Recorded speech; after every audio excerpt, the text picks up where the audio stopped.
Jadi ini tahapan berpikir yang dilandasi teori, keraguan, logika, dan rasionalitas adalah gema filsafat ilmu. Kita masuk pada bagian sejarah perkembangan filsafat ilmu. Ini adalah tahapan daripada perkembangan sejarah filsafat ilmu, dimulai dari zaman pra-Yunani atau Yunani kuno, zaman batu. Kemudian yang kedua, zaman Yunani kuno. Kemudian yang ketiga adalah zaman keemasan. Yang keempat, zaman pertengahan. Dan yang kelima, zaman Renaissance. Kemudian lanjut ke zaman modern. Kita urai bagian pertama adalah zaman pra-Yunani atau sebelum Yunani kuno, zaman batu. Pada abad ini atau pada abad 6 sebelum Masehi, Yunani muncul lahirnya filsafat dan mulai berkembang suatu pendekatan yang sama sekali berlainan. Mulai saat itu orang mencari jawaban rasional tentang problem alam semesta. Dengan demikian filsafat dilahirkan. Jadi di sini sudah mulai orang-orang pada saat itu mempersoalkan situasi atau mempersoalkan alam, mempertanyakan sesuatu berkaitan dengan alam. Sehingga di sini dikatakan mulai lahirlah yang namanya filsafat. Selanjutnya, pada zaman Yunani kuno, pada periode ini filsafat Yunani merupakan periode penting sejarah peradaban manusia. Karena pada waktu itu terjadi perubahan pola pikir manusia dari mitologi, jadi pola pikir masyarakat yang sangat mengandalkan mitos untuk kemudian menjelaskan fenomena alam, seperti gempa bumi dan lain-lain, yang lebih rasional. Jadi di sini sudah mulai pola pikirnya ke yang lebih rasional atau lebih masuk akal. Saya berikan poin di sini adalah akal menang, hati kalah. Selanjutnya, pada zaman keemasan Yunani. Pada zaman ini, Yunani kuno dipandang sebagai zaman keemasan filsafat. Karena pada masa ini, orang memiliki kebebasan untuk kemudian mengungkapkan ide atau pendapat-pendapatnya. Pada zaman ini tidak ada lagi yang mempercayai mitologi, sehingga Yunani kuno disebut sebagai gudang ilmu. Selanjutnya, zaman abad pertengahan. Di sini ada beberapa poin. Di sini bercirikan agama Kristen. Jadi pada abad pertengahan bercirikan dengan agama Kristen. Kemudian yang kedua, kehidupan diarahkan pada alam baka sebagai tujuan akhir. Kemudian yang ketiga, ilmu pengetahuan diarahkan pada pengetahuan agama atau teologi. Kemudian yang terakhir, pemikiran filsafat yang berkembang dalam filsafat skolastik atau filsafat agama. Selanjutnya, zaman Renaissance. Ini adalah zaman di mana terjadi peralihan kebudayaan. Abad pertengahan mulai berubah menjadi kebudayaan modern. Manusia pada zaman ini adalah manusia yang merindukan pemikiran yang bebas. Manusia ingin mencapai kemajuan atas hasil usaha sendiri, tidak didasarkan atas campur tangan ilahi. Jadi saya berikan poin di sini adalah hati menang, akal yang kalah. Selanjutnya, pada zaman modern. Pada zaman modern ini ditandai dengan berbagai penemuan ilmiah. Perkembangan ilmu pengetahuan pada zaman modern sesungguhnya sudah dirintis sejak zaman Renaissance. Di sini sudah dikategorikan akal menang dan hati kalah. Zaman kontemporer, abad ke-20 sampai seterusnya, sampai sekarang, akal di sini dikategorikan keseimbangan antara hati dan akal.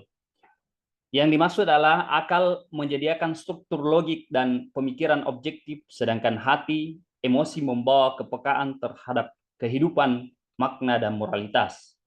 Tanpa akal, emosi dapat menjadi liar dan impulsif. Sementara tanpa hati, akal bisa menjadi kering dan tanpa arah. Jadi itu yang dimaksud dalam konsep zaman kontemporer ini, keseimbangan antara hati dan akal.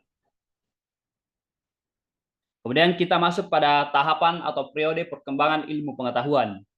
Pada abad 4 sebelum Masehi, perintisan ilmu pengetahuan dianggap dimulai pada abad 4 sebelum Masehi, karena peninggalan-peninggalan yang menggambarkan ilmu pengetahuan terjadi pada abad tersebut, dan terjadi pergeseran dari persepsi mitos ke logos atau ilmu. Kemudian yang kedua, periode abad ke-17 sebelum Masehi. Pada abad atau pada periode ini, yang kedua ini terjadi revolusi ilmu pengetahuan karena adanya perombakan total dalam cara berpikir. Selanjutnya, pandangan Aristoteles yang dapat dikatakan sebagai awal dari perintisan ilmu pengetahuan. Poin pertama, menurut Aristoteles, pengenalan terdapat dua macam.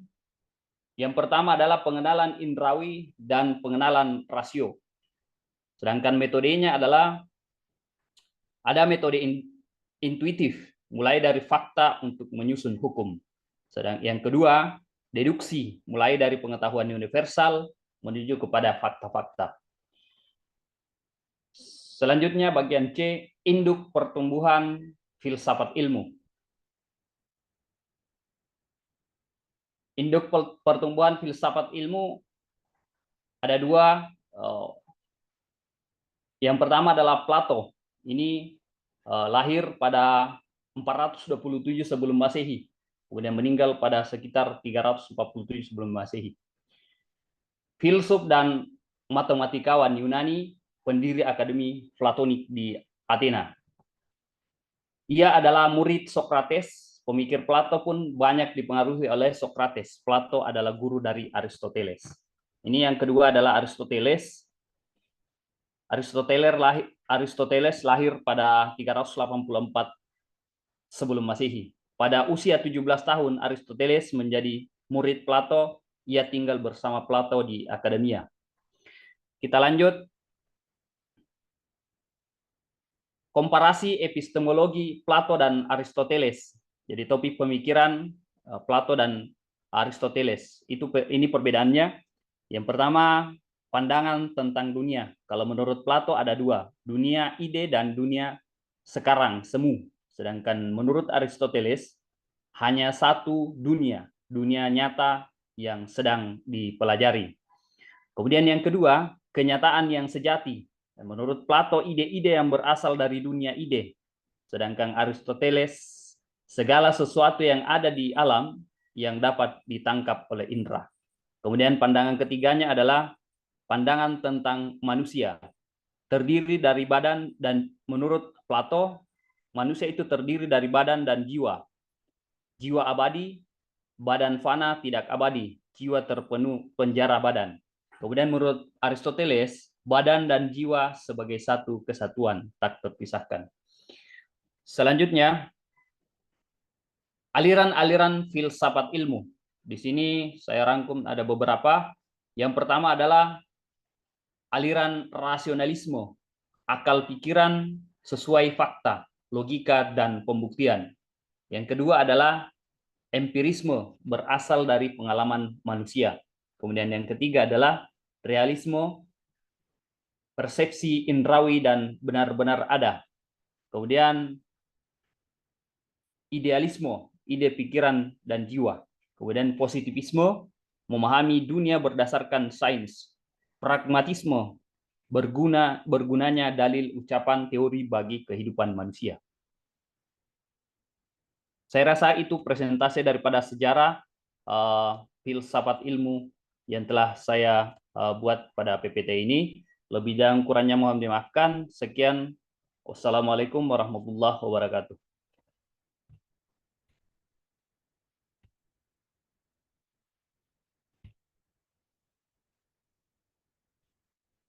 Wabarakatuh ya.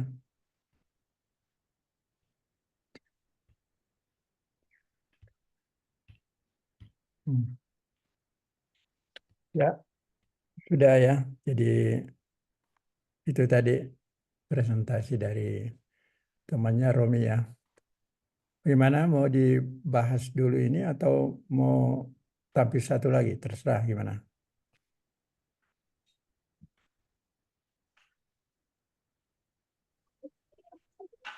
Oke, gimana? Masih kedengaran suara saya? Tidak didengar? Masih, Prof. Masih, Iya, masih. oke. Jadi saya tawarkan apa kita mau diskusikan presentasi dari Romi tadi atau gimana?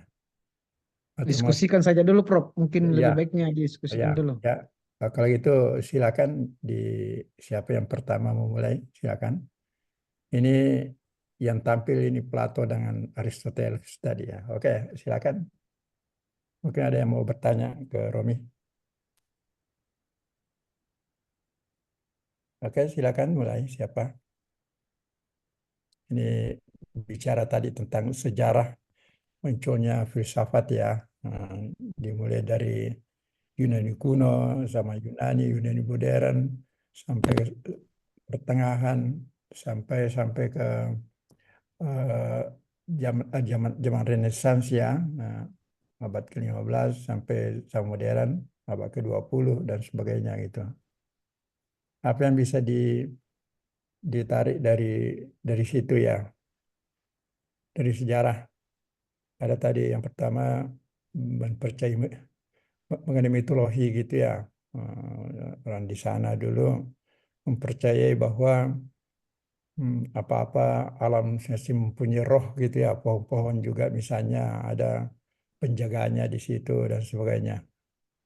Nanti makin ke sini sudah orang berpikir kritis menggunakan logika gitu. Nah, sampai tadi ada dijelaskan oleh Romi bahwa konsep ada dua konsep tadi yang menyangkut hati ya, menyeimbangkan antara iman dan akal gitu. Kalau akal tadi tentu menyangkut pemikiran ya, menggunakan logika, menggunakan panca indera gitu.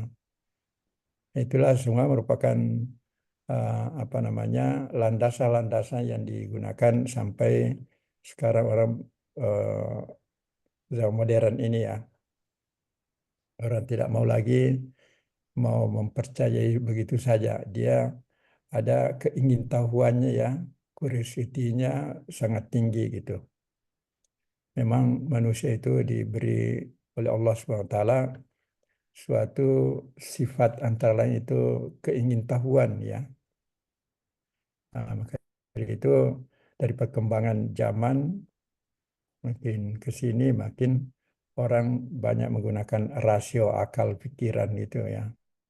Apalagi dengan masuknya iptek ya, menggunakan teknologi, seolah-olah semuanya mau diiptekkan, mau diteknologikan dan sebagainya itu.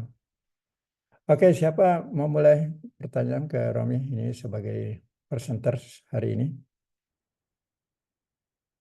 Ada tadi menyimak ya beberapa perkembangan dari zaman Yunani kuno, zaman Yunani modern dan sebagainya gitu ya, sampai disebut zaman modern ya.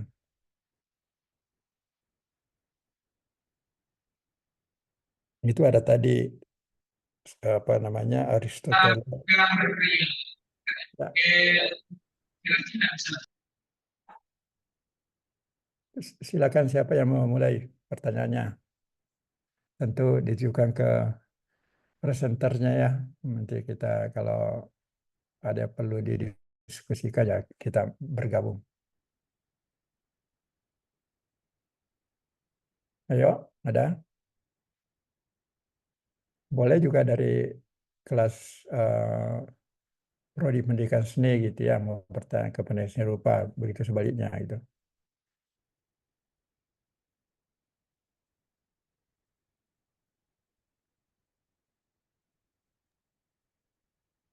Saya mungkin bisa, Prof.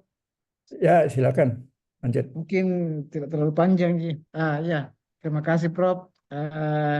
Mungkin dari saya hanya ingin mempertanyakan sedikit.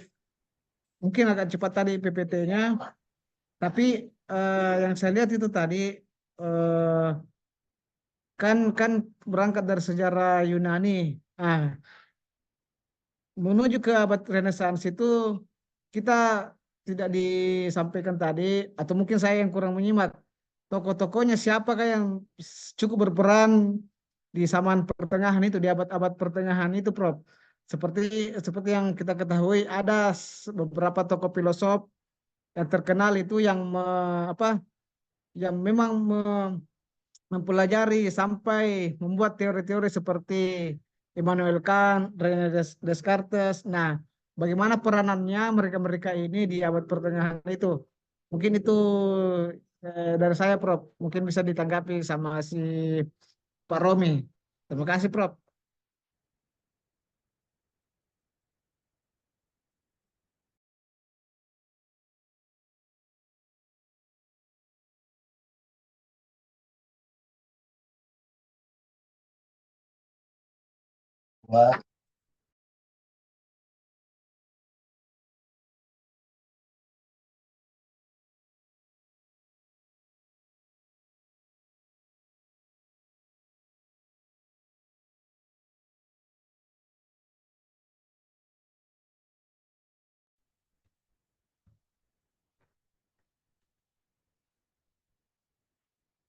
Baik, saya langsung menjawab saja barangkali Pak Prof. Tabe.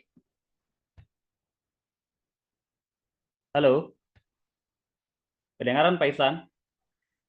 Iya, kedengaran, Bosku. Kurang bagus jaringan, izin saya matikan kameranya. Baik, Kedengaran, Bosku. yang Pak Irsan pertanyakan terkait dengan tokoh atau filsuf yang berada pada abad pertengahan.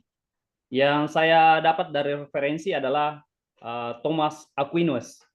Aquinas seorang filsuf dari teologi Katolik. Jadi ini adalah merupakan salah satu filsuf pada abad pertengahan. Ada beberapa juga yang lainnya seperti Averroes, kemudian Maimonides. Ini istilah-istilah atau nama-nama yang memang asing bagi kita karena jarang kemudian dipelajari.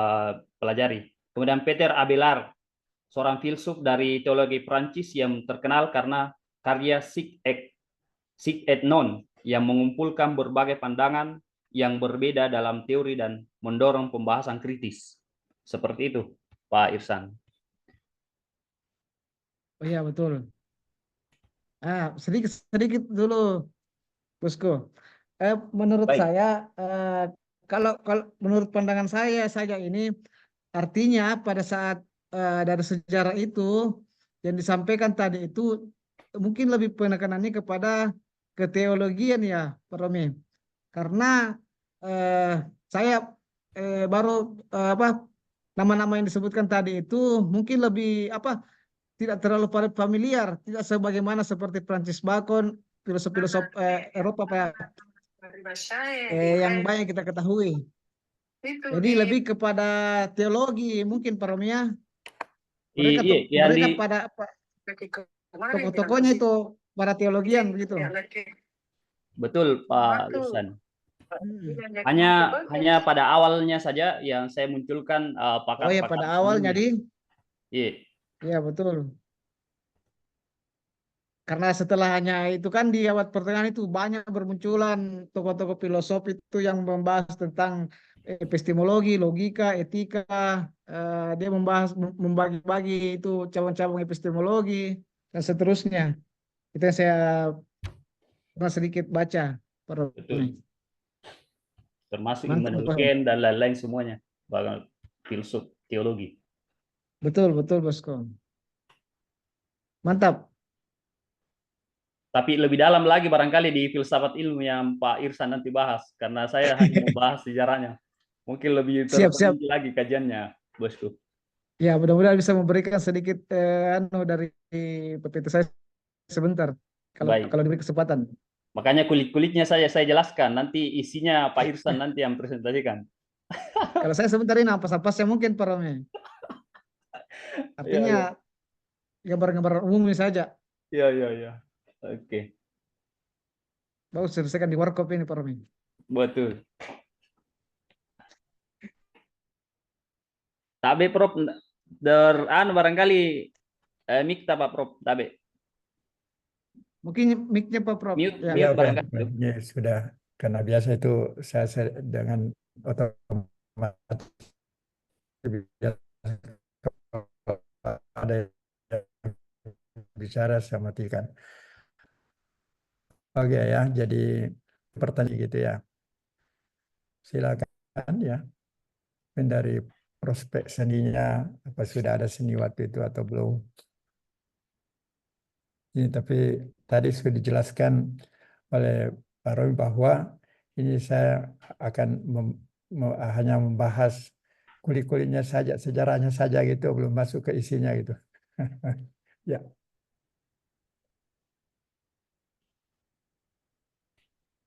ada lagi?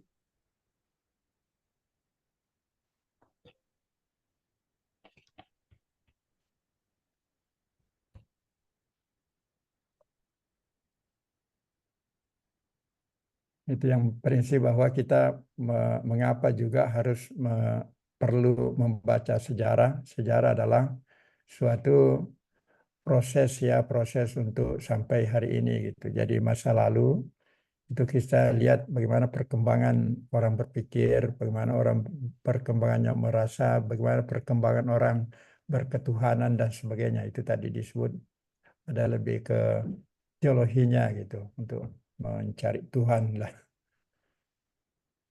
Oke, masih ada pertanyaan dari teman-temannya, Romi? Dari pendidikan seni juga boleh.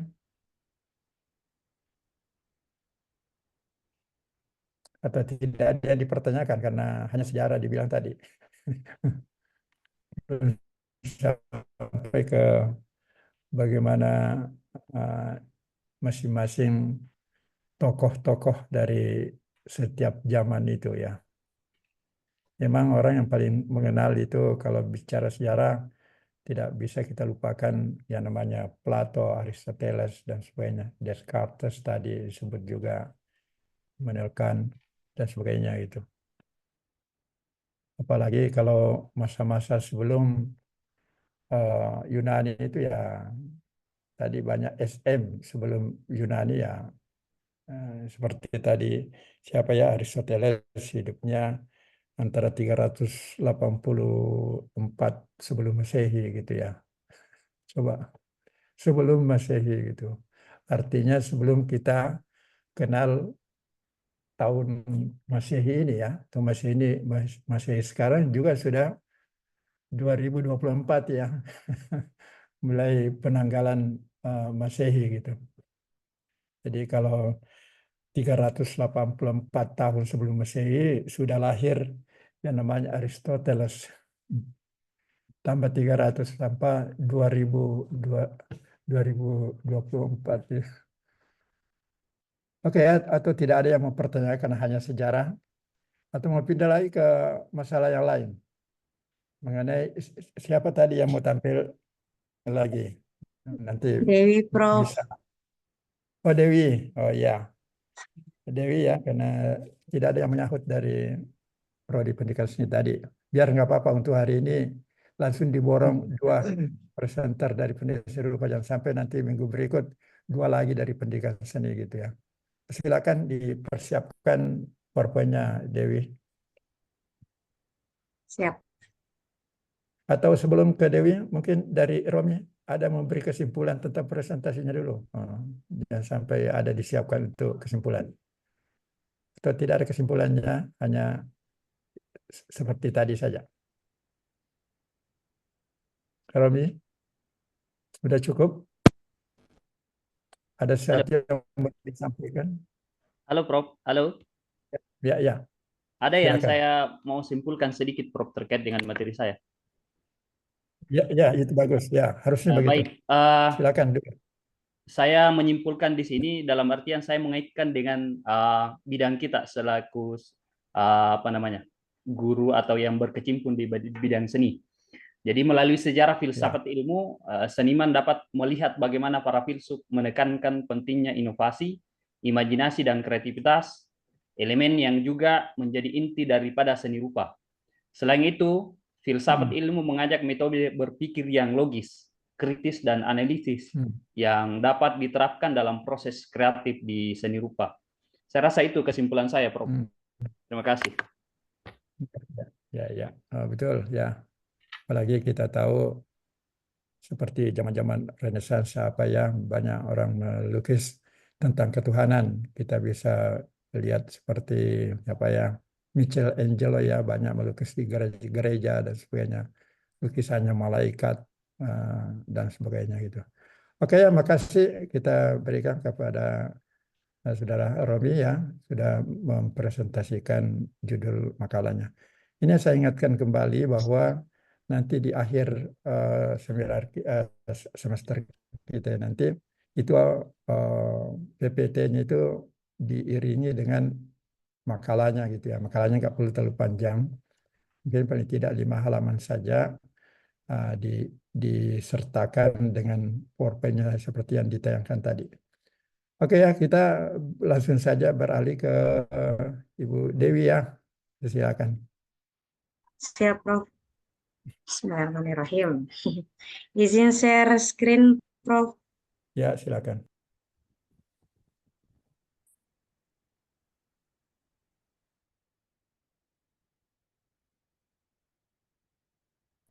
Izin, apakah sudah terlihat? Belum, Kakak. Belum, Oh, Bosku. oh iya, Ya, Sudah izin. kelihatan. sudah kelihatan. Sudah. Oh, ya. Oke.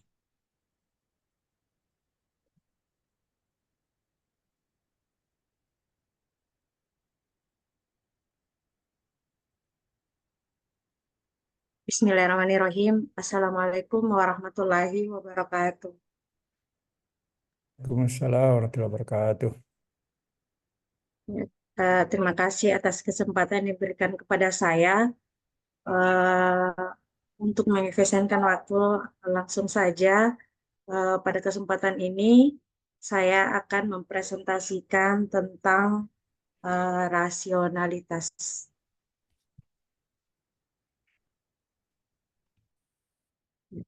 Rasionalitas menurut serapan dari bahasa Latin adalah suatu pola pikir di mana seseorang cenderung bersikap dan bertindak berdasarkan logika dan nalar manusia. Rasional juga diartikan adalah hal yang bisa dilakukan dengan hal yang ada. Gagasan atau ide berpikir rasional memiliki keterkaitan dengan cabang ilmu filsafat. Pemikiran rasional terjadi dengan mempelajari cara berpikir menggunakan logika secara lurus, tepat, dan teratur. Rasionalitas diartikan sebagai suatu konsep normatif yang mengarah pada keyakinan seseorang dengan alasan seseorang dapat percaya dan bertindak. Namun istilah rasionalitas cenderung digunakan secara berbeda dalam berbagai disiplin ilmu, termasuk diskusi khusus ekonomi, sosiologi, psikologi, biologi, evolusioner, dan ilmu politik. Argumen yang dibangun dengan memenuhi kaidah logika yang ada dan dapat diterima akal, maka hal ini dapat disebut sebagai bagian ekspresi rasionalitas. Selanjutnya, definisi rasionalitas itu sendiri saya buat, yaitu kemampuan seseorang untuk berpikir dan bertindak berdasarkan logika dan alasan yang kuat, serta menggunakan pengetahuan dan informasi yang tersedia untuk membuat keputusan yang tepat.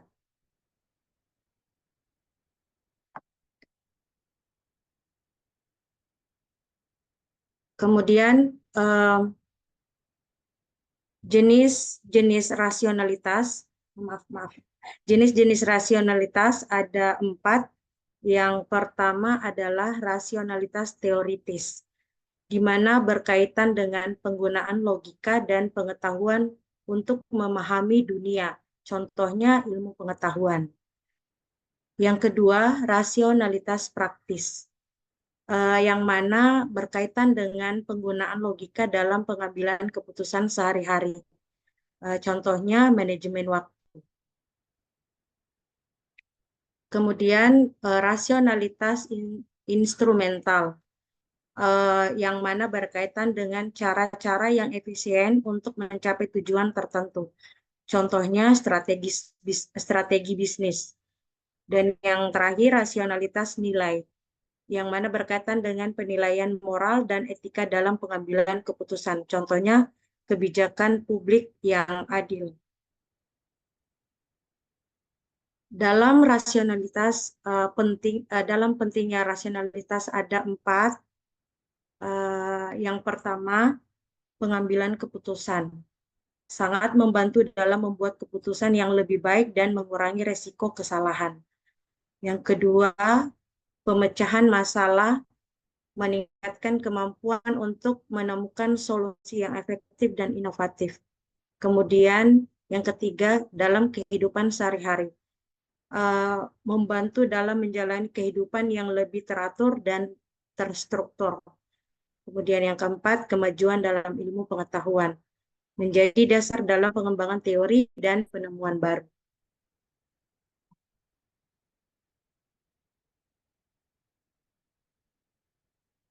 Rasionalitas dalam pendidikan seni.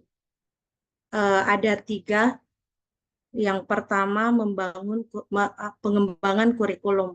Pendidikan seni yang baik memerlukan kurikulum yang dirancang dengan rasionalitas, memasukkan teori seni, sejarah, dan praktik dalam struktur yang logis. Kemudian yang kedua, metode pengajaran. Guru seni menggunakan pendekatan rasional untuk menyampaikan konsep-konsep kompleks dengan cara yang dapat dipahami oleh siswa. Kemudian yang ketiga, penilaian dan evaluasi. Penilaian karya seni siswa harus dilakukan secara rasional berdasarkan kriteria yang jelas dan objektif.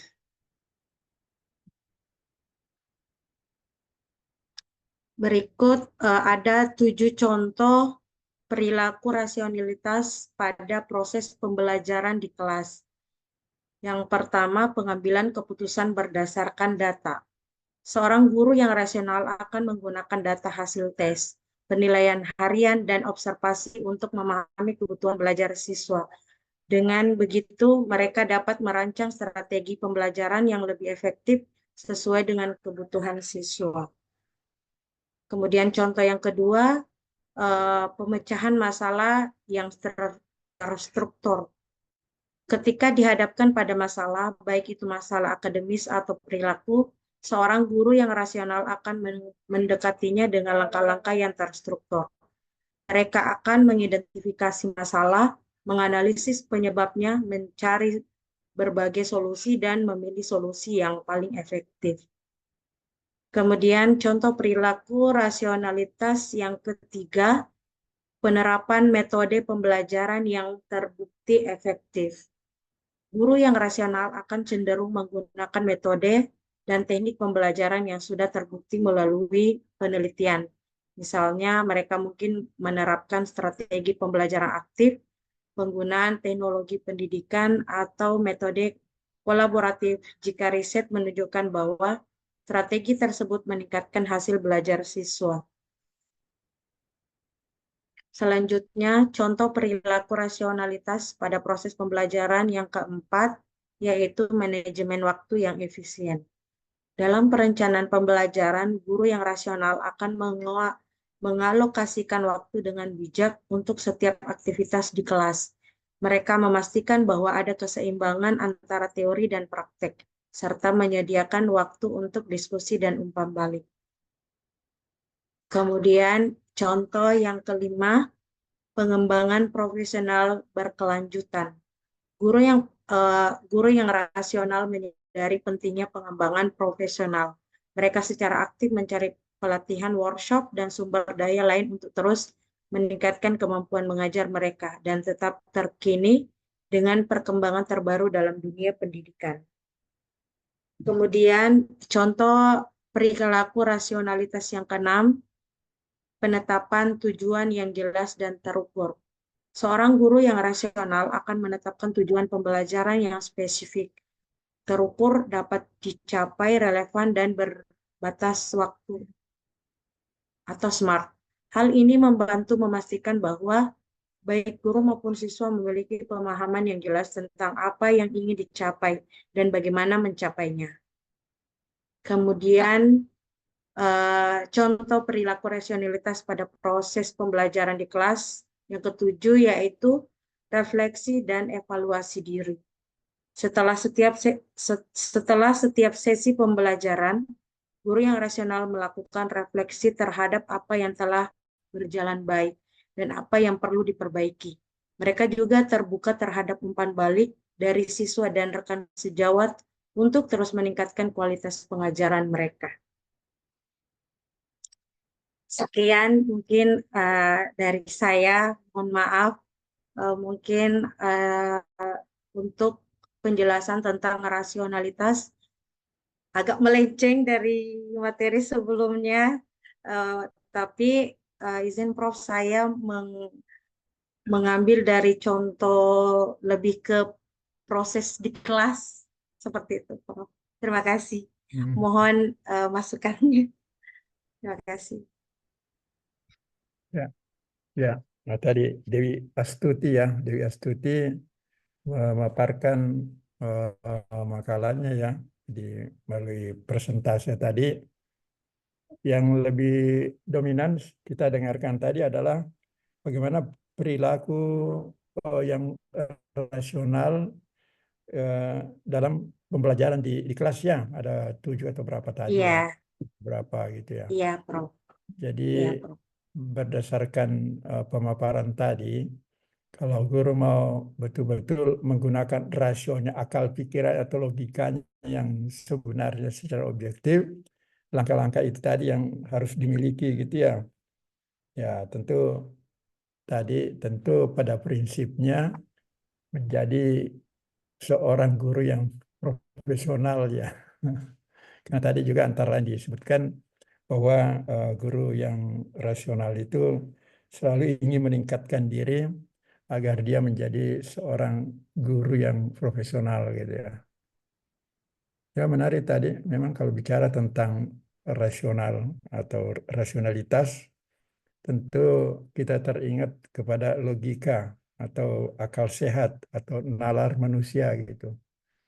Kalau memang dikaitkan dengan kita, pendidikan seni umumnya, kalau bicara tentang logika, seolah-olah kita berbicara tentang A sampai Z, ya. Tapi kalau orang seni, biasa kebalikannya itu sebetulnya gitu, bukan logika yang main di situ, rasa atau paling tidak kita katakan imajinasi gitu. Kalau imajinasi bisa dikatakan A sampai tak terhingga gitu ya, tidak ada Z-nya. Gitu. Nah, itu menarik ya, bicara tentang rasionalitas.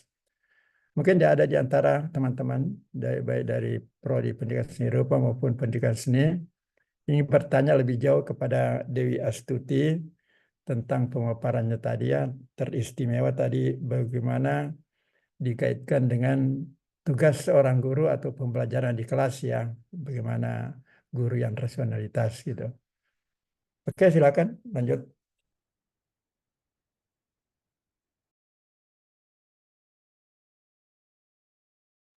Ada yang bertanya silakan. Bisa tanya langsung ke Dewi Astuti A.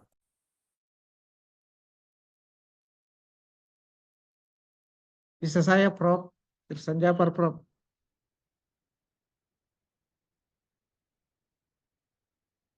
Iya, langsung saja sama Ibu Dewi Astuti. Iya, Iya, Kak. Siap. iya. Tadi kan ada di situ rasionalitas digunakan untuk mengambil apa pengambilan keputusan ya. Dan di slide-nya itu saya lihat Mana? dalam pengambilan keputusan toh, mengapa rasionalitas itu dianggap penting dalam pengambilan keputusan? Di mana titik anunya, titik peranannya rasionalitas itu dalam pengambilan keputusan? Apakah ini berlaku secara keseluruhan atau bagaimana? Nampak itu, Bu Dewi. Terima kasih. Bagaimana tadi Kak pertanyaannya? Intinya pertanyaannya, mengapa Ah, rasionalitas dianggap penting pada saat pengambilan keputusan?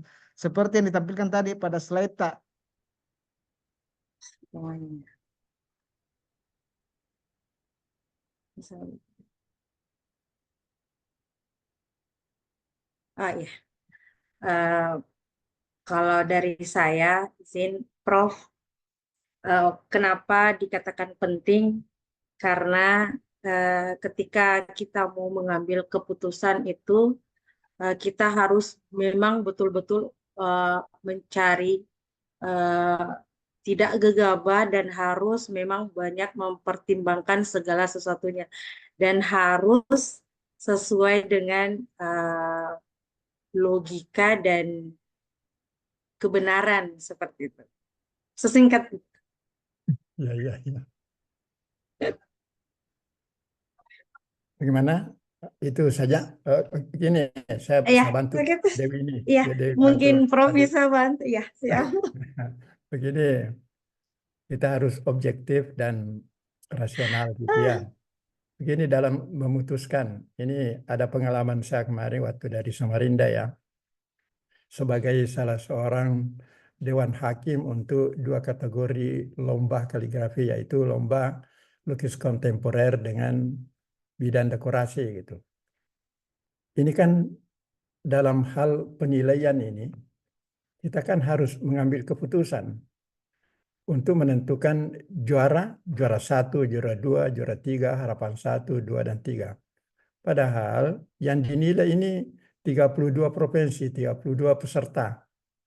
Ya, cara kami dulu, cara kemarin minggu-minggu lalu itu menilai, pertama dulu kita sisihkan 10 besar. Jadi kalau 32 sudah gugur 12 karya.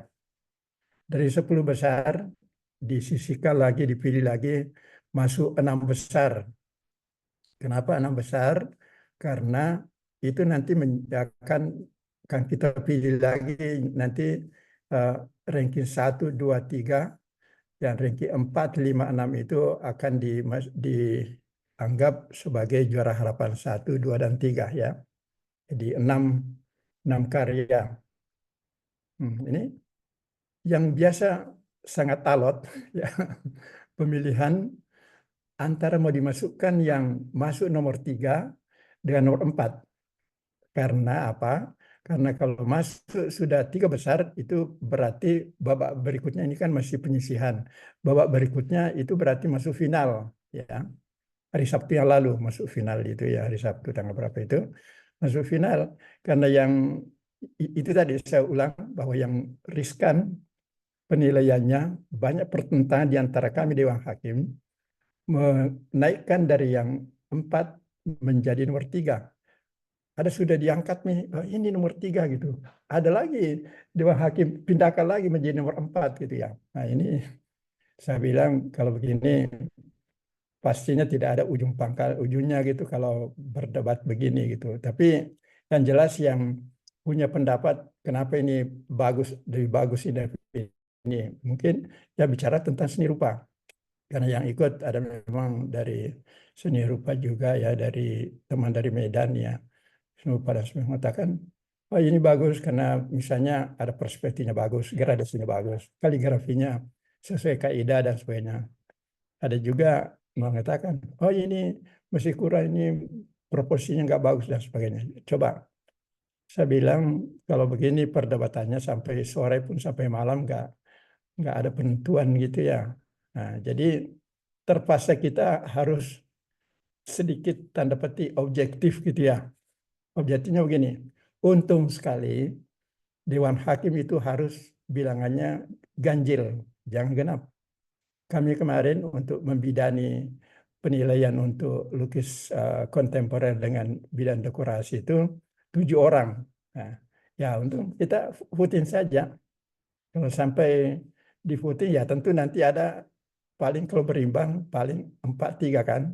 Nah, siapa yang 4 itu yang dianggap menang gitu, katakanlah kalau di voting ya. Nah itu jadi walaupun bidang seni juga terkadang walaupun kita katakan sangat subjektif sekali, tapi ini sebetulnya kita harus objektif karena semua peserta yang kita nilai itu tidak ada yang kita tahu, tak satu kita tahu wah ini dari Sulawesi Selatan ke dari Jawa Barat, tidak ada gitu, karena tidak ada identitasnya gitu. Waktu kita juga, waktu proses berkarya juga kita ini Dewan Hakim pulang ke hotel gitu. Misalnya pagi hari kita beri instruksi saya dulu di tempat di GOR itu, gedung olahraga di tempat di lomba itu. Setelah itu kita pulang, nanti diawasi oleh panitia. Nanti habis maghrib kita balik lagi ke lokasi untuk penilaian, karena umumnya lomba itu diberi waktu 8 jam. Jadi mulai jam 8 pagi sampai jam 4 sore gitu. Jadi sudah maghrib kita balik lagi ke lokasi untuk menilai gitu. Itu tadi. Jadi walaupun seni ini kaitannya seni, kita harus senantiasa sedikit tanda petik objektif gitu ya. Objektifnya ya voting saja. Itu ya, itu penjelasan dari bagaimana menggunakan rasionalitas dalam penilaian ya. Dan menilai, karena menilai ini adalah untuk mengambil keputusan gitu ya. Kalau tidak ada begitu ya, tidak ada keputusannya gitu. Begitu ya, Dewi Astuti. Ada yang lain silakan. Ya, siap, Prof.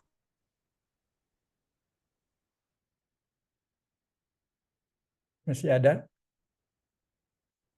Ini kita tunggu-tunggu penanya dari pendidikan seni ini ya, gimana kaitannya rasionalitas di seni tarik atau seni musik, yang adakah istilah rasionalitas itu ya. Nah, walaupun orang pada kenal bahwa bidang seni katanya menyangkut rasa gitu ya. Lebih banyak yang bicara adalah bukan rasio gitu ya. Ada kemarin yang itu ada peserta mau rasiokan itu lukisan. Oh, ini gambar Ka'bah ini harusnya lurus itu. Lurusnya seperti di garis gitu ya, lurus betul. Mana katanya ini yang satunya nggak terlalu lurus. Saya bilang, jadi nggak terlalu ngerti seni rupa gitu. Karena seni itu kita bisa lihat lukisannya Pak Afandi itu menggambar tiang-tiang listrik.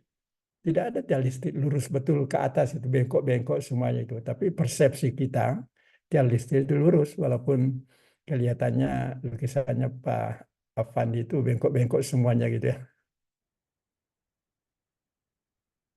Dan juga kita tahu kalau seni rupa kan ada namanya aliran impresionis ya. Nah, itu mungkin hanya kesan-kesan saja yang ditampilkan, tapi persepsi kita, pemahaman kita ini begitu gitu menurut yang sebenarnya itu. Tidak mesti logika yang main itu ya.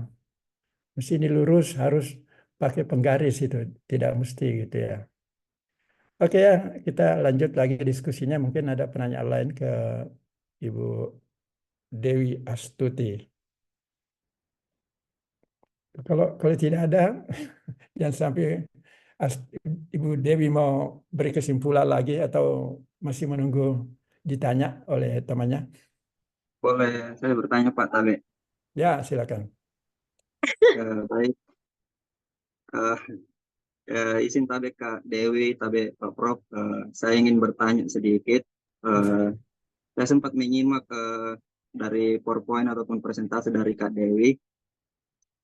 Mungkin entah saya yang terlewat atau Kak Dewi yang lupa memasukkannya.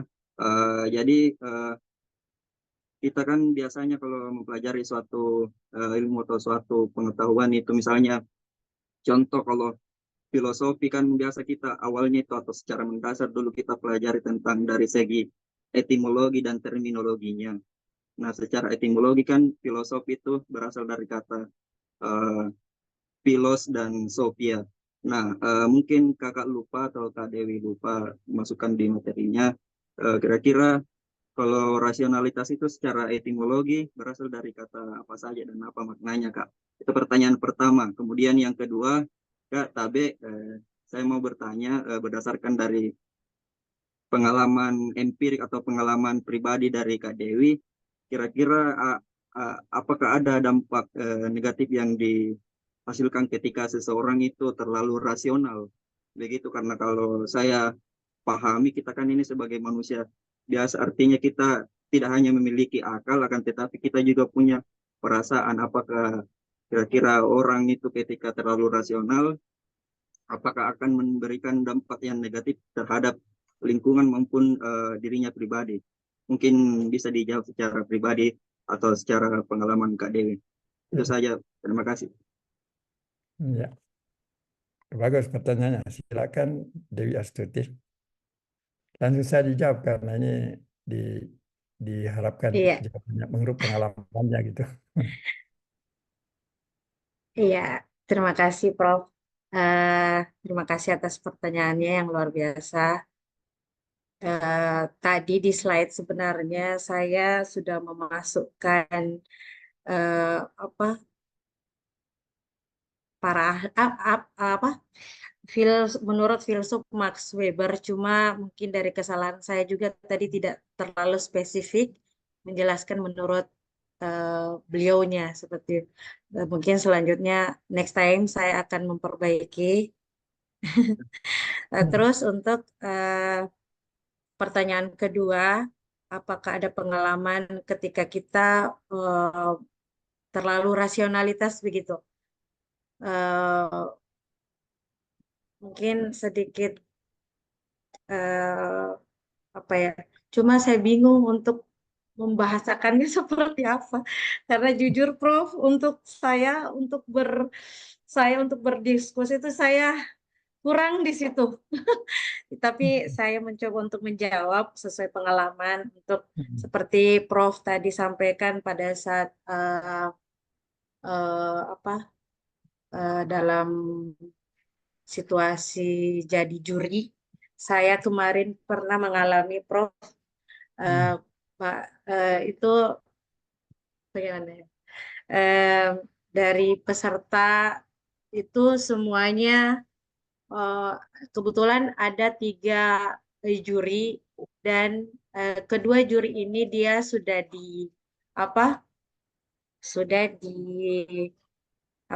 dapat bisikan-bisikan dari peserta-peserta untuk menitipkan anggota-anggotanya dan meminta untuk mencurang istilahnya, Prof.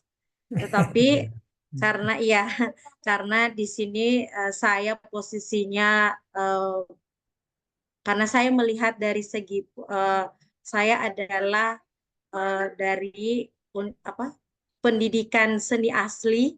Di sini saya khususnya di Ternate itu guru seni budaya itu baru 3, Prof. Baru 3. Jadi saya punya prinsip rasionalitas tinggi. Kenapa? Pertama, saya menjaga nama baik. Dan itu kalau kita, menurut saya, kalau kita mau membawa istilahnya berprinsip rasionalitas tinggi, yang pertama kita jaga itu adalah nama baik. Jadi saya menjaga nama baik alma mater dan saya menjaga nama baik sebagai seniman.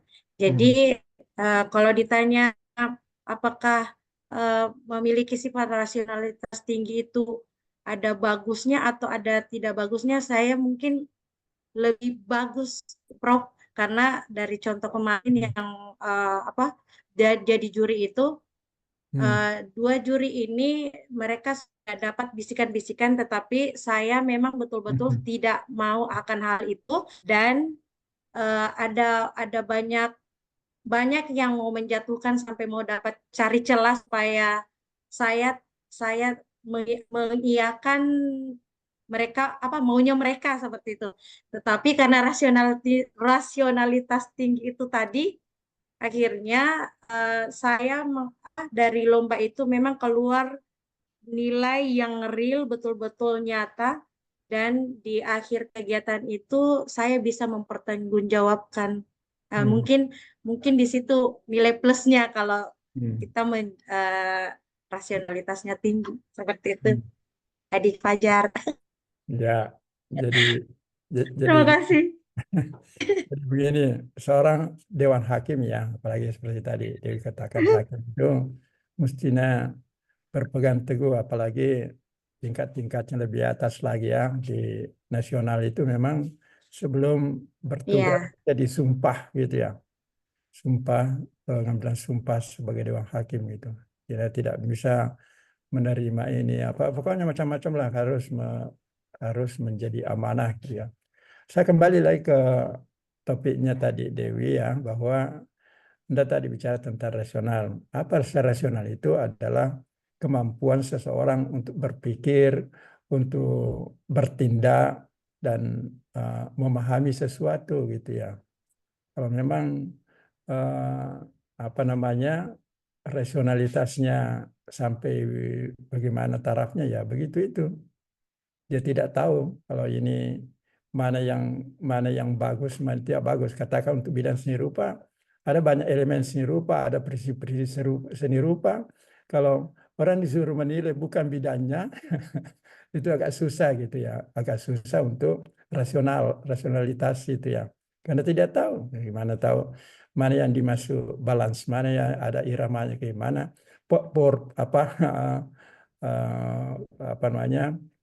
vokal poinnya ini ada atau tidak dan sebagainya, karena dia tidak tahu.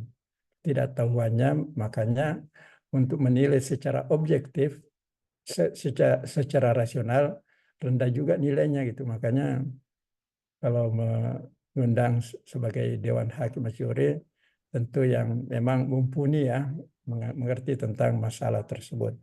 Karena kalau tidak, ya itulah bisa bikin masalah. Ya itu ya untuk sementara dari saya. Mau menambahkan sedikit Prof sebelum diakhiri. Silakan Ihsan Jafar. Kalau saya tidak salah ingat pernah ada tokoh filosof ya mungkin namanya Herbert Simon Prof. Sebenarnya menurut teori rasionalitas, menurut Herbert ini Prof, tidak ada manusia betul-betul menggunakan rasionalitasnya secara utuh, secara sempurna. Karena menurut teorinya si Herbert ini, dia mengatakan teorinya itu tidak ada betul-betul manusia menggunakan rasionalitas secara sempurna. Jadi menggunakan rasionalitas itu menurut dia itu hanya mengurangi, meminimalisir risiko kesalahan, Prof. Jadi manusia menggunakan rasionalitasnya itu hanya untuk memilih yang mana yang baik. Itu pun karena keterbatasan manusia itu tidak bisa menggunakan rasionalitas secara sempurna karena keterbatasan segala-galanya, misalnya keterbatasan informasi, waktu dan sebagainya, Prof. Mungkin itu sedikit teori yang dipaparkan oleh si tokoh Herbert tadi itu, Prof. Kalau saya tidak salah. Terima kasih, Prof. Yang kamu maksud Herbert Read ya, yang menulis tentang The Meaning of Arts ya, gitu ya, menyangkut seni kan, itu yang tadi kamu masukkan Irsan. Herbert Read ya, kamu bilang, atau siapa? Pendapat siapa tadi? Ya, tapi secara logika juga memang betul apa yang Irsan Jafar katakan, bahwa tidak ada orang yang sempurna gitu untuk pengetahuannya tentang sesuatu gitu. Kita saja di bidang kita saja seni rupa, saya kira tidak ada yang berani mengatakan saya tahu semuanya gitu ya. Nah, maka dari itu kalau toh terdapat kekeliruan kesalahan itu ya tidak mustahil juga gitu ya. Jadi kalau mau mengatakan 100% utuh pengetahuan itu mungkin susah mengatakan begitu gitu ya. Karena apa? Orang itu ada keterbatasan baik dalam waktunya untuk membaca, waktunya untuk menelaah dan sebagainya sangat terbatas itu ya. Oke ya, jadi pernyataan itu juga tidak bisa disangkal gitu karena di kenyataannya begitulah. Oke ya, masih ada lagi tambahan mungkin untuk sedikit Prof, bisa ya. saya bertanya? Oke, silakan. Ya, terima kasih. Ya, buat Dewi tadi ini rasionalitas dikaitkan dengan sekolah ya, keadaan lingkungan sekolah begitu ya tadi. Pembelajaran di Iya, kelas. Kak. Pembelajaran Ya. di kelas, ya. bagaimana adakah contohnya bagaimana cara menerapkan rasionalitas dalam proses pembelajaran di kelas? Oh, ini khusus proses pembelajaran di kelas tadi atau sekolah secara meluas? Hmm. Sudah ada tadi contoh, tuh, Kak, ada 7 di kelas. Oh, ini khusus di Antara kelas lain, enggak, soalnya putus-putus di sini jaringannya. Di Iya. kelas, Kakak, di kelas. Oh, ada contohnya rasional. Apakah yang sudah dilakukan efektif dalam kegiatan proses belajarnya? Penerapan rasional ini apakah efektif dilakukan? Hasilnya efektif ya? Iya, Kak. Alhamdulillah, efektif. Bukan seperti itu. Ya, makasih.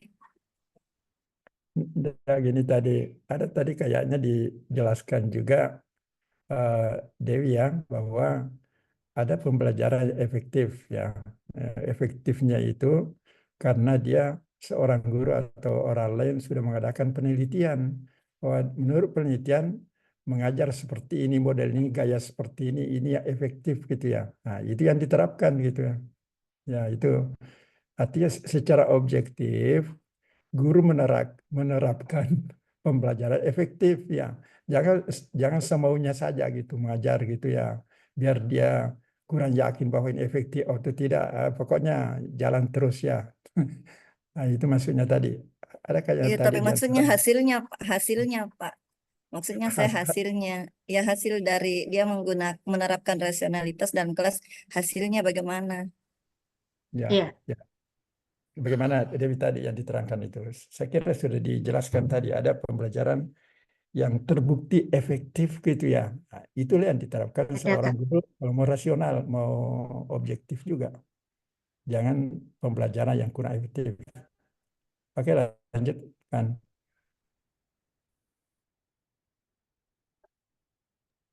Gimana Dewi? Silakan lanjut. Jelaskan selanjutnya tadi. Bagaimana, Prof? Oh, kesimpulan atau apa? Dan ini dulu yang Oh, penanya, siapa menanya tadi? iya. Ini belum tuntas. Iya, kalau ya izin Prof, seperti tadi yang saya sampaikan, kalau untuk penerapan rasionalitas dalam kelas itu sudah izin Kak, tadi saya sudah jelaskan ada 7 contoh yang saya jelaskan tadi itu di dalam kelas. Kalau kita terapkan eh, rasa rasionalitas ini di dalam proses pembelajaran itu akan efektif karena guru melakukan sesuai data. Ada tadi contoh yang pertama yang saya ambil itu dalam pengambilan keputusan berdasarkan data. Jadi seseorang guru yang rasional akan menggunakan data hasil tes penilaian harian dan observasi untuk memahami kebutuhan belajar siswa. Dengan begitu, mereka dapat merancang strategi pembelajaran yang lebih efektif sesuai dengan kebutuhan setiap siswa. Jadi yang saya maksud di sini itu mungkin salah satu contohnya adalah asesmen diagnostik gitu. Jadi Asesmen sebelum awal ya, belajar, seperti ya, ya asesmen Kak, awal ya. ya Ah, iya, asesmen iya. awal. Jadi sebelum Awal kita ya. belajar itu melakukan asesmen diagnostik seperti itu Kak. Terima kasih. Ah, iya, iya. Oke, Ya, itu yang saya maksud. Oke, Apa yang kita berlanjut. dilakukan dulu? Ya, Iya, makasih Pak. itu antara lain ya karena tadi 7 hal yang disampaikan oleh Dewi. Oke, kalau ada kesimpulan yang mau disampaikan Dewi, silakan. Baik, terima kasih Prof. Mungkin untuk kesimpulan yang saya ambil melihat dari pentingnya mengangkat dari pertanyaan Kak Irsan tadi, mengapa apa pentingnya berpikir rasional, yaitu untuk bisa mengetahui langkah apa yang harus kita ambil sebelum mengambil suatu kesimpulan. Dengan pola pikir yang rasional, kita dapat mempertimbangkan sesuatu jika dianggap tidak relevan dengan prinsip yang kita percayai. Terima kasih, Prof. Ya, terima kasih juga ya. Ya, sudah 2 presenters. Tapi bagaimana ya? Saya lihat sudah Jam di dinding saya ini sudah jam 10.30 hampir. Izin Apakah Prof, bagaimana? izin Prof, tadi ada teman dari pendidikan seni bertanya katanya mereka belum diabsen.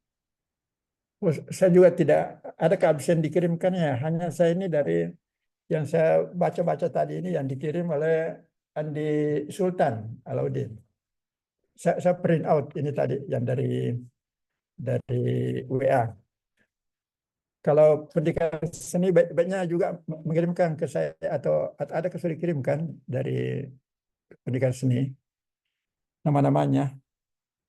Kalau belum ya jadi dikirimkan saja. Mungkin sekarang nanti saya absen. Dikirim saja ke WA. Nanti saya buka WA. Ada atau belum sempat diketik seperti ini yang dikirimkan oleh ketua tingkatnya dari Prodi Pendidikan Seni Rupa. Saya cuma baca itu tadi. Gimana pendidikan teman-teman dari pendidikan seni mau dikirim nama-namanya atau dikirimkan saya nanti saya baca itu yang hadir ya. Ini betulkah yang dikirim ini sudah lengkap sini? Katanya Hanya 13 orang kirimkan dari pendidikan seni rupa. Hanya 13 ya, Pak Andi Sultan. Hanya 13 orang itu ya. Iya, 13 orang, Prof. Ya, kalau dari pendidikan seni berapa orang? Seangkatan tak. Mau dikirim ke WA nanti saya sebut namanya. Mau dikirim izin nanti Prof. saya baca di WA. Ya, Izin Prof, untuk pendidikan seni saya memang belum buatkan nama-nama mahasiswanya Prof. Kalau dari jumlah mahasiswa di pendidikan seni sekitar 18 orang Prof. boleh banyak lagi ya. Oh, gitu. Iya. Sebentar Enggak, saya saya kirimkan mohon ke WA Prof. ya, oke di WA saja gitu ya. Oke. Ya. Oke, untuk izin Prof. Ya, silakan. Daftar absen untuk pendidikan seni itu sudah dikirimkan sama Kak Sultan, Prof. Kak Sultan Alauddin. Sudah ada di WA, Prof. Yang saya baca tadi ini kan ada 13 orang ini gambarannya. Nggak tahu agak fokusnya nggak fokus. Ini ya, ada yang dimulai dari Pak Fajar Aswad, Andi Sultan, Andi Aldin, Ihsan Jafar, Fakhri Ramadan, Fatwatul Ikhwan, Nur Wahidatul Adawiyah, Fauzia, Muhammad Fadli, Ahmad Jabal, Romi, Dewi Astuti Abdullah, Muhammad Dinul Haq. 13 orang ini saya dikirim di WA, jadi saya tadi print. Itu ya, jadi dari Prodi Pendidikan Seni ada 18 orang ya. Kalau gitu saya tunggu saja diketik seperti ini, baru dikirimkan Tapi ke Prof, WA. sudah 2 file dikirimkan Andi Sultan Prof tadi itu. Oh 2? Oh, atau saya lihat coba, saya belum. Hanya 1 saya print kalau gitu. Maaf, saya belum lihat. Oh iya, udah ada nih. Oh iya, sudah ada nih. Jadi 13 yang di atas. Ini ada 18 ini. Saya absen ya. Menyahut saja. Nanti saya tandai ini. Nomor 1 sampai nomor 18. Jadi yang tidak hadir, saya catat nomornya saja. Oke ya, saya mau absen.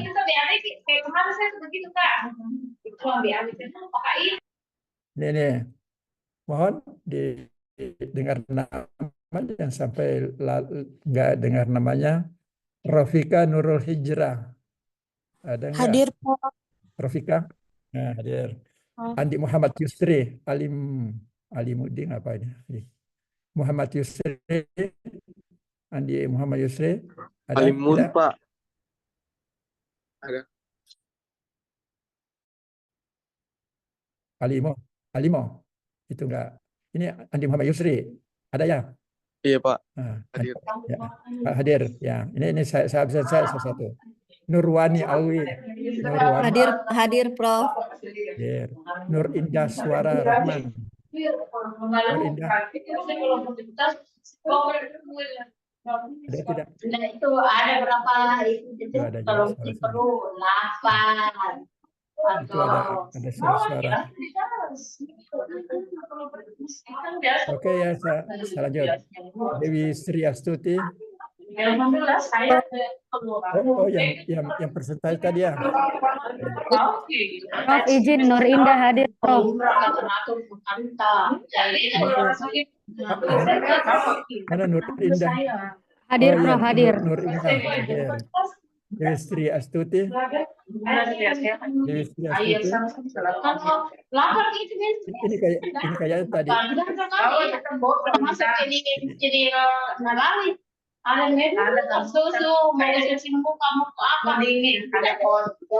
mau di absen ini agak kacau ini. Saya biasa juga kalau sudah pakai salah subuh. Pulang nggak sedikit dulu baru pulang. Ada yang bicara ya? Siapa yang berisik? Bisa di absen ini. Halo, siapa yang bicara? Mohon agak tenang dulu ya, sama absen dari temannya Prodi Pendidikan Seni ya. Saya lanjut ya. Dewi Sri Astuti tadi sudah. Ahmad Abian Arif ada. Nurul Aziza Astri. Hadir Prof, hadir. Ahmad Abian hadir Prof. Ya, Ahmad Abian hadir. Nurul Aziza Astri. Hadir Prof. Waode Fadila Az-Zahra. Waode. Hadir Prof. Hadir Prof. Aan Rahdiamzah. Aan. Hadir Prof. Siti Hadiati. Hadir Prof. Ramlah. Hadir Prof. Hadir Prof. Andi Purnama Sari. Hadir. Andi Purnama Sari. Hadir Prof. Nur Hasanah. Hadir Prof. Hadir Prof. Wanda Sahriana. Wanda Sahriana. Ada tidak? Wanda? Belum. DC Rahmadani Bilgian. DC Rahmadani. Hadir Prof. El Siswan Priandi. Ini ketua tingkat ya. El Siswan ketua tingkatnya ya. Ya. Iya Prof, hadir Prof. Grasefika satu. Hadir Prof. Ya, hadir Prof. Oke ya, jadi saya minta print out juga ini ya, sama-sama tadi dari Bidang Seni Rupa. Mungkin untuk hari ini kita cukupkan sampai di sini dulu ya. Nanti atau begini, mau saya catat biar betul siap untuk minggu depan presentasi. Saya mau tanya dulu siapa yang siap dari seni rupa maupun pendidikan seni. L61 Prof, siap. Siapa namanya? Nama? L61 Prof. Oh, itu tingkat. Tingkat 1 dari pendidikan seni. Lagi? Masih ada lagi? Satu lagi? Nurwani siap, Prof. Siapa? Nurwani siap. Nurwani. Ya. Saya catat satu lagi, siapa tahu cukup waktu. 3. Satu lagi. Irsan Tapi Jafar. Prof yang untuk daftar hadir Prof atas nama Sopianto Terampak. Yang mana dari pendidikan seni ya? Iya Pak, iya Prof. Entar dulu. Siapa namanya? Sopianto Terampak Prof. Sofian. Ini kayaknya di bawah sekali namanya barangkali ya. Oh iya, ini enggak kelihatan karena di bawah. Oh, Sofianto ya. Oh iya. Yep. Karena yang muncul di layar tadi. Iya, saya jaringannya agak kurang bagus, Prof. Sofianto Terampak ya. Oke, udah lihat. Iya. Terima kasih, Prof. Oke, kalau gitu. Prof. Seni rupa. Ya, Hadir, Prof. Siapa? Pak Totul Ihwan, Prof. Seni rupa. Siapa namanya? Pak Totul Ihwan. Terlambat tadi masuk, Prof. Fatwatul Ikhwan. Ya, oke. Irsan Jafar juga tadi, Prof. Saya tidak tanda tadi karena Sama Ahmad Irsan Jabal, Jafar. Prof. Siapa juga? Ahmad Jabal. Irsan Jafar, Prof. Ahmad Jabal. Nah, siapa lagi? Muhammad Irsan Fadli. Jafar, Prof. Saya Prof. Muhammad Fadil Mardi. Muhammad Fadli Al-Mardi. Oke. Mardi, Prof. Ini lagi Fauzia Ramadhani, Asidik. Fauzia, ada tidak? Enggak. Ya. Kalau Nur Wahidatul Adawiyah ada tidak? Hadir Prof, hadir Prof. Kalau Andi Aldian Adisah, Aldian ada tidak? Andi Aldian, ini nomor 3 di sini. Oke, nggak sempat hadir ini, yang kasih tahu saja bahwa nanti yang presentasi tadi saya catat ada 3 ya, atau tingkatnya dari kelas pendidikan seni, Nurwani sama Irsan Jafar. Oke ya, jadi saya catat 3 nama. Siapa tahu sempat 3 ada tampil ya, siap-siap saja, insya Allah. Oke ya, untuk itu kita semua berdoa semoga semuanya sehat walafiat sehingga kita dapat bertemu kembali pada minggu depan insya Allah ya. Nanti juga diumumkan apakah kita pas masuk jam 8 seperti jadwal atau seperti tadi jam 9. Kan tadi jam 9 saya menemani teman untuk berikan materi di S1 gitu ya, untuk materi video tadi. Oh ya, untuk hari ini kita sama-sama mengucapkan alhamdulillahirrahmanirrahim. Semoga apa yang kita dapatkan menjadi ilmu yang bermanfaat. Insyaallah, amin. Sekian, wassalamualaikum warahmatullahi wabarakatuh. Waalaikumsalam warahmatullahi wabarakatuh. Waalaikumsalam warahmatullahi warahmatullahi wabarakatuh. Tahun depan ada di keluarga SK Inspection-nya.